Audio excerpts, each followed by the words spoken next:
বাগুনে তো আগুন লাগছে অনেক আগেই। আর লেবু আপনার আজকে 80 টাকা হালি চলতেছে। লেবুর যে দাম ভাই, আমার মতো লোকে 80 টাকাতে যদি একালি লেবু কিনে তাহলে আমরা কেমনে বাঁচু? শুধু লেবু না, সব জিনিস দাম বেশি। মানে পানি যে মানুষের গলার ভিতরে পাড়া দেওয়া, তারপরে যারা রোজা থাকে তাদের গলায় পাড়া দেওয়া, তারপর পূর্ণ দাম বেশি রাখে। সাধারণ মানুষের মনে করেন যে ক্ষতি, 120 টাকা শসা কেজি, লেবু 100-150 টাকা হালি, এটা তো আমাদের সম্ভব না কেনার।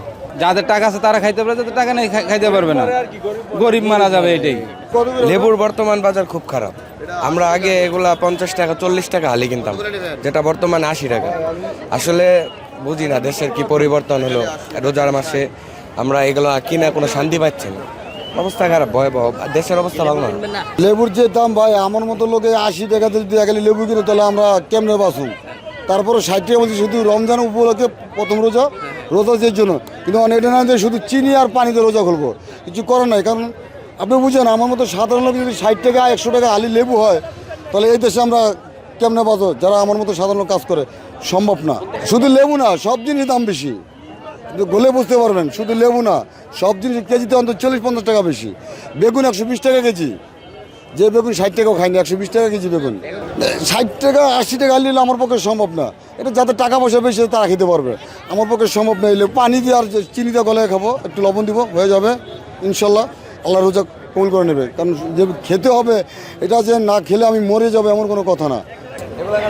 এটা শুনেন, এটা হচ্ছে যার ওনারা যে কিনে আনছে ওনার তো দোষ দিয়ে লাভ নেই। উনি তো টাকা বেশি দিয়ে কিনে আনছে কিছু, ওনার তো টাকা। কিন্তু আমরা হয়তো দেখা যাচ্ছে ওনাদেরকে দোষ দিয়েছে, উনি শ্রেণী করছে না। এটা হলো জায়গায়, একদম মেন জায়গায় যেখানে, ওখান থেকে দাম। তারপরে এখানে একটা লেবু দেখা যাচ্ছে 4-5 জায়গায় হাত হয়, তারপর জিনিসটা আসে।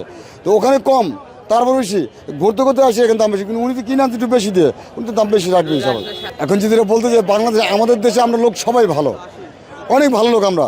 রমজান মাসে আপনি সৌদি আরবে যাবেন, সব কিছু জিনিসের দাম কম, একদম সব কিছু জিনিসের দাম। কিন্তু আমার বাংলাদেশে আসবেন, মানে পানি যে মানুষের গলার ভিতরে পাড়া দেওয়া, তারপরে যারা রোজা থাকে তাদের গলায় পাড়া দেওয়া, তারপর পূর্ণ দাম বেশি রাখে। তো আপনি সৌদি আরব যদি খবর নেন অন্য কান্ট্রিতে, মালের দাম অনেক কম পাবেন না, আমাদের দেশে কম পাবেন না। আমাদের দেশের রোজাদারদেরকে পারে কি, যদি গলা টিপে মারতে পারে তাহলে আরও ভালো হয়। কিন্তু তাদেরকে ছাড় দিবে, মনোভাব কম করো, লাভ হোক করুক, কিন্তু সীমিত আছে না, সেটা না, ডাবল। হ্যাঁ, এটা হলো মানে তাদের পকেট ভারী করতে হবে, পাবলিকের কেটে পকেট তাদের ভারী করতে হবে। বাজারে তো সব জিনিসই দাম বেশি। সাধারণ মানুষের মনে করেন যে ক্ষতি, 120 টাকা শসা কেজি, লেবু 100-150 টাকা হালি, এটা তো আমাদের সম্ভব না কেনার। আমরা কিনে দিয়ে খাইতে পারবো না। 120 টাকা 30 টাকা হালি, শসা এই যে 150 টাকা 100 টাকা কেজি, সব জিনিসের দাম বেশি। বাংলাদেশের ভিতরে রোজার আসার আগেই ব্যবসায়ীদের জিনিসপত্র দাম বাড়ায় দেয়, সিন্ডিকেটও আছে তার সাথে জড়িত। ঠিক আছে, এটা মানে বলার কিছু নাই। যাদের টাকা আছে তারা খাইতে পারে, যাদের টাকা নেই খাইতে পারবে না, গরিব মারা যাবে। এটাই সব বছর সবজি মোটামুটি কিনছি, আপনার যেখানে কিনবো 1 কেজি, সেখানে কিনছি আধা কেজি। কোনো জিনিসের দাম মানে বাংলাদেশে আসলে কি, ওনারা যেভাবে ব্যবসাটা করতেছে, আপনার বিশেষ করে খেজুর, আপনার ওরা 11 মাসের লাভটা 1 মাসে করে ফেলবে। হ্যাঁ, ওরা আপনার গিয়া যেভাবে মানে 1200 টাকা যে খেজুর ছিল, ওই খেজুর এখন 2400 টাকা, যেটা 600 টাকা ছিল সেটা 1200 টাকা। এটা বড় ধরনের সিন্ডিকেট, এটা বইলা লাভ নেই ভাই। এই সিন্ডিকেট তারা, এরা শেষ হবে না, ওরা সবাই এক। আপনার গিয়া কটবেল মানে বেল, ওই বেল আপনার 250 টাকা 300 টাকা পিস। তরমুজ বিক্রি হইতেছে আপনার 90 টাকা করে কেজি। হ্যাঁ আরে ভাই রে, বললাম না যে ওরা 11 মাসের লাভটা 1 মাসে উঠা নিব। আপনি বিশ্বের সব দেশে দেখেন, আপনার মুসলিম দেশগুলি দেখেন, আপনি সব জিনিসপত্রের দাম কমায় দেয়, হ্যাঁ, অন্যভাবে ফ্রি দেয়। আর বাংলাদেশে তারা উল্টো, ওরা ভাই মানে এটা একটা ব্যবসার একটা সময়, এটা একটা সিজন, ব্যবসার সিজন, তারা এভাবে বলে দেয়।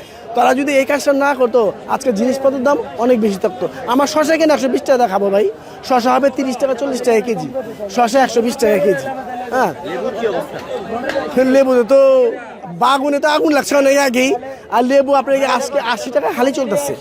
লেবু এখনই কিনি নাই তো 80 টাকা হালি যেতেছে লেবু। শরবত খামো, রোজার শরবত খামো, লেবু খামো না।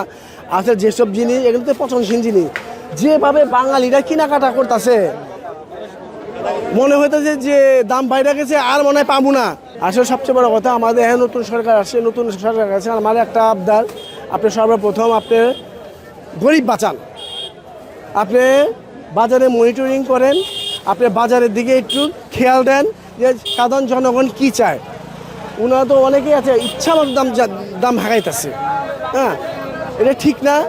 এটা আপনার গিয়া মানে আমরা কি বলবো, আমরা তো ওরা যদি এটা যদি আপনি 100 টাকা বেচে আমাদের কিনতে হইব, 50 টাকা বেচে তাও আমাদের কিনতে হইব, না কিনে আমরা যাবো কোথায়?